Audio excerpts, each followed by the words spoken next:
भारत के सबसे बड़े उद्योगपति और रिलायंस इंडस्ट्रीज के चेयरमैन मुकेश अंबानी ने हाल ही में एक बड़ा ऐलान किया है। उन्होंने कहा कि उनकी कंपनी अगले 5 साल में पूर्वोत्तर राज्यों में 75,000 करोड़ रुपए का भारी भरकम निवेश करेगी। यह निवेश न केवल इस क्षेत्र को विकास की नई ऊंचाइयों पर ले जाएगा, बल्कि लाखों लोगों के लिए रोजगार के नए दरवाजे भी खोलेगा। तो आइए इस खबर को विस्तार से समझते हैं और जानते हैं कि यह पूर्वोत्तर के लोगों के लिए क्यों इतना खास है। मुकेश अंबानी ने दिल्ली में आयोजित rising north east investors summit में इस बड़े निवेश की घोषणा की। उन्होंने बताया कि रिलायंस पहले ही इस क्षेत्र में 30,000 करोड़ रुपए का निवेश कर चुकी है और अब अगले 5 साल में 45,000 करोड़ रुपए और निवेश करने की योजना है। इस 75,000 करोड़ रुपए के निवेश से सबसे बड़ा फायदा यह होगा कि इससे 25 लाख से ज्यादा प्रत्यक्ष और अप्रत्यक्ष रोजगार पैदा होंगे। आप सोच रहे होंगे कि आखिर पूर्वोत्तर में इतना बड़ा निवेश क्यों किया जा रहा है। दरअसल पूर्वोत्तर भारत हमेशा से अपनी प्राकृतिक सुंदरता, हरे भरे जंगलों और समृद्ध संसाधनों के लिए जाना जाता है,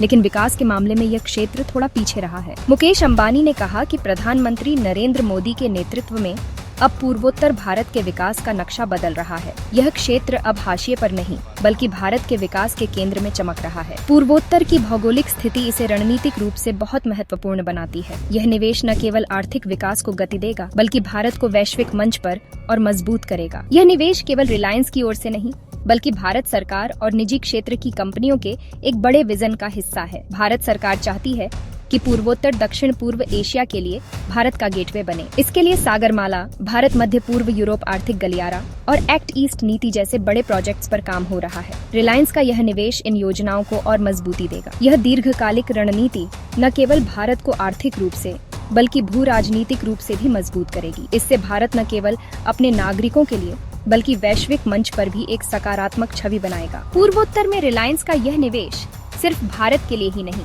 बल्कि पड़ोसी देशों, खासकर चीन और बांग्लादेश पर भी गहरा असर डालेगा। चीन ने हमेशा इस क्षेत्र में अपने प्रभाव को बढ़ाने की कोशिश की है। उसकी मोतियों की माला जैसी रणनीति भारत के लिए चुनौती रही है, लेकिन अब भारत अपने पूर्वोत्तर को मजबूत करके चीन के प्रभाव को कम करेगा। यह निवेश भारत को क्षेत्रीय कनेक्टिविटी और व्यापार में बढ़त दिलाएगा। यानी यह कदम न केवल आर्थिक, बल्कि रणनीतिक रूप से भी भारत को और ताकतवर बनाएगा। आपके मन में सवाल आ सकता है कि पूर्वोत्तर में निवेश करना जोखिम भरा क्यों है। दरअसल इस क्षेत्र में बुनियादी ढांचे की कमी और भौगोलिक चुनौतियां हैं। फिर भी मुकेश अंबानी इस जोखिम को ले रहे हैं। ऐसा इसलिए क्योंकि वे मानते हैं कि पूर्वोत्तर भारत का भविष्य है। रिलायंस का मॉडल हमेशा से दीर्घकालिक और दूरदर्शी रहा है। कंपनी ने पहले भी टेलीकॉम और रिटेल जैसे क्षेत्रों में जोखिम उठाकर सफलता हासिल की है।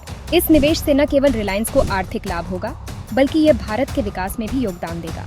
भारत की एक्ट ईस्ट नीति और रिलायंस जैसे निजी क्षेत्र के प्रयास इस क्षेत्र को वैश्विक मंच पर लाएंगे। दूसरी ओर चीन का प्रभाव इस क्षेत्र में कम होगा। चीन की नीतियां अक्सर विस्तारवादी और स्वार्थी रही हैं, लेकिन भारत का यह कदम न केवल अपने नागरिकों के लिए, बल्कि पड़ोसी देशों के साथ सहयोग बढ़ाने के लिए भी सकारात्मक है। अगर आप ऐसी ही महत्वपूर्ण खबरों और अपडेट्स से जुड़े रहना चाहते हैं, तो हमारे चैनल सरकारी मंथन को सब्सक्राइब करना न भूलें।